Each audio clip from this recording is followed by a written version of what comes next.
The relationship between George Harrison and John Lennon throughout the 1970s and up until Lennon's untimely death in 1980 was complex.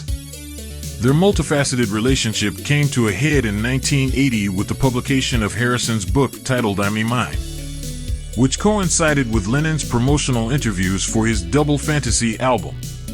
Lennon's reaction to Harrison's book, where he lamented his complete omission as a musical influence, sheds light on the intricate layers of their interaction, both as bandmates and friends.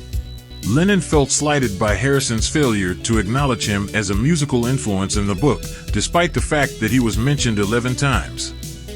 Just not the way Lennon had hoped to be mentioned.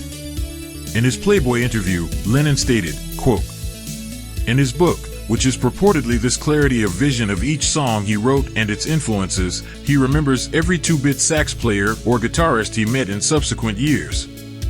I'm not in the book." End quote.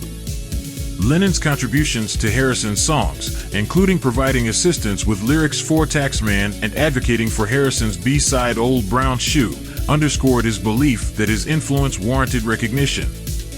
But John's grievances seem almost hypocritical, considering his own failure to acknowledge Harrison's substantial contributions to his own work, both during the Beatles era and in his solo career. In fact, Harrison had significant input on some of Lennon's songs, like Revolution 9, Come Together, and She Said, not to mention his involvement in the Imagine album. And none of this credit to Harrison was recognized by Lennon in public. The 1970s were marked by a stormy relationship between Harrison and Lennon. Even though Harrison's relationship with Paul was also strained at times, and the famous scene where George gets angered by Paul's pushy guitar solo requirements was certainly a factor in George's discontent, it was actually John's behavior and insistence of having Yoko Ono present at all times during the recording of Let It Be that led George to quit the band.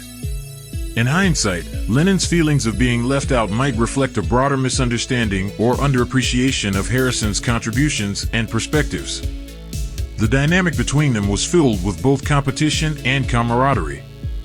Despite their disagreements and differences, the enduring connection between Harrison and Lennon, as part of the Beatles and beyond, remained one of very close brothers.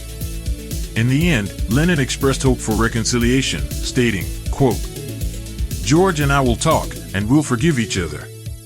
End quote. Unfortunately, Lennon's assassination later that year prevented any chance for a direct reconciliation, leaving us to ponder what might have been going on in the complex relationship between two of rock music's most iconic figures.